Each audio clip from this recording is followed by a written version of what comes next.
Hello, beautiful people. Welcome once again to Abinasia's Recipes. Thank you so much for tuning in. In today's video, I'm sharing with you how to make spiced millet porridge or Hausa Koko, the authentic way.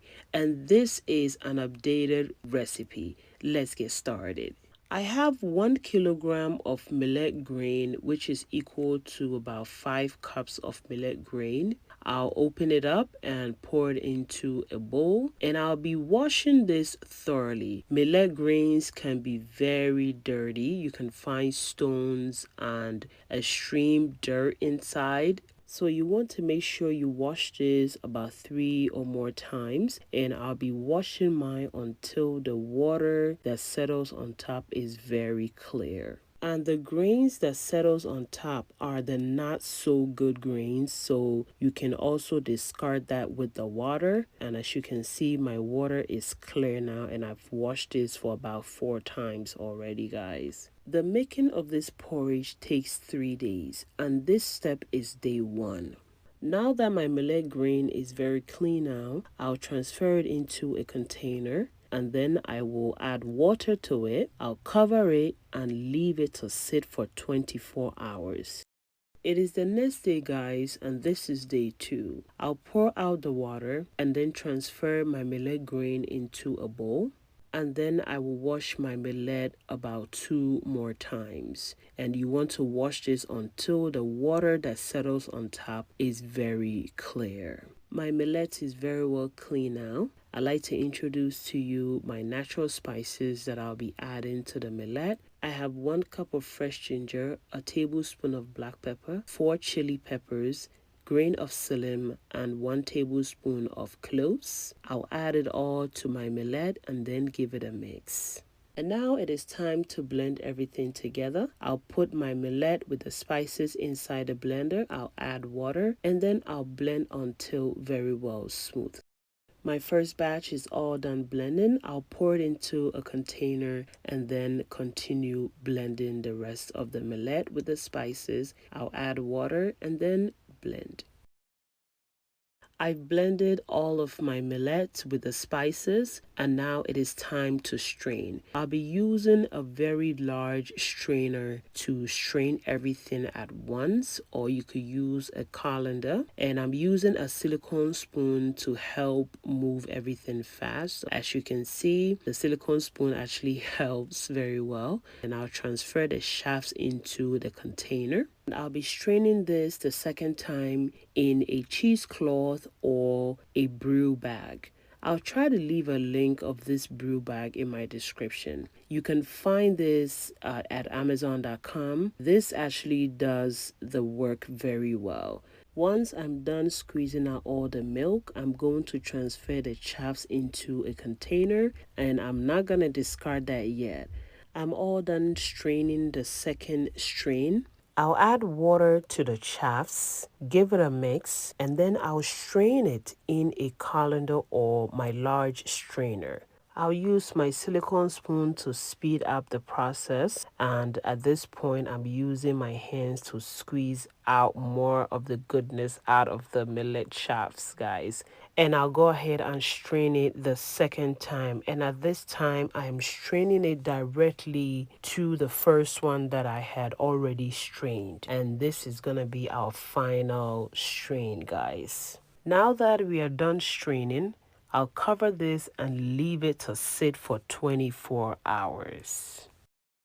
It is day 3, guys, and look at the top of the water. Fermentation has taken place, and I'm excited. So I'll go ahead and pour the water into another container, and that leaves the fermented dough at the bottom. And look at that beautiful texture, guys. Look at it. This is what we're gonna use to make the porridge. This is the millet dough. You do not want to discard the fermented water. It has all the spices. We'll be using this water to make our cocoa or our millet porridge. So I'll pour it into a pot.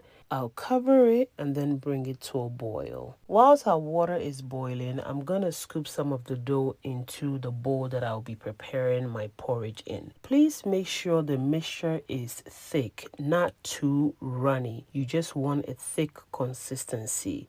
And this is the perfect consistency, guys. And just before the water begins to boil, you want to remove that foamy off the top of the water. You do not want that in your porridge. And please note, spiced millet porridge or Hausa Koko is never prepared on fire. So I will be pouring my hot water directly into my dough mixture, and I'll use my whisk immediately to begin stirring to prevent lumps. I find the whisk to be better instead of the wooden spatula. I'll be mixing this until I get the right consistency, and as you can see, my porridge is too thick, so I'll add more of the hot water to get it to the right consistency or the texture that I'm going for. I'll be adding my water little by little, not too much. You do not want to get it too runny. Just in case your porridge turn runny, you can correct it by mixing some of the mixture and then adding it to the porridge, and that should correct it to the right texture or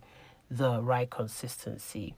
You can enjoy your porridge right after mixing it. I'm just covering mine to set it on the side until I prepare my buffroot or my puff puff before serving my porridge. You can store both your millet dough and the water in the refrigerator and use as needed. I'm now ready to serve. Guys, the porridge thickened up just when I allowed it to sit for a few minutes. Oh, I cannot wait to enjoy. I hope you try this, guys. And if you do, please kindly leave me a feedback and let me know how it turned out. If you have any questions, please kindly leave your question in the comment section and I will be more than happy to answer your question. I'm using a calabash to enjoy this, and this is the authentic way of enjoying your spiced millet porridge. I've added my sugar and I'll be adding milk and my roasted peanuts. My husband doesn't like any of these things. He just likes a little bit of sugar and he's good to go, guys. And we're enjoying our porridge with kose or bean cake and puff puff or buffroot. Thank you guys so much for staying until this time. Thank you so much for subscribing. I appreciate you. And if you have not subscribed yet, please kindly consider subscribing. Hit that post notification so anytime I upload a video, you'll be notified. And to my returning subscribers, thank you so much for your massive support. I appreciate you. You rock. God bless you all and please stay safe. Bye, guys.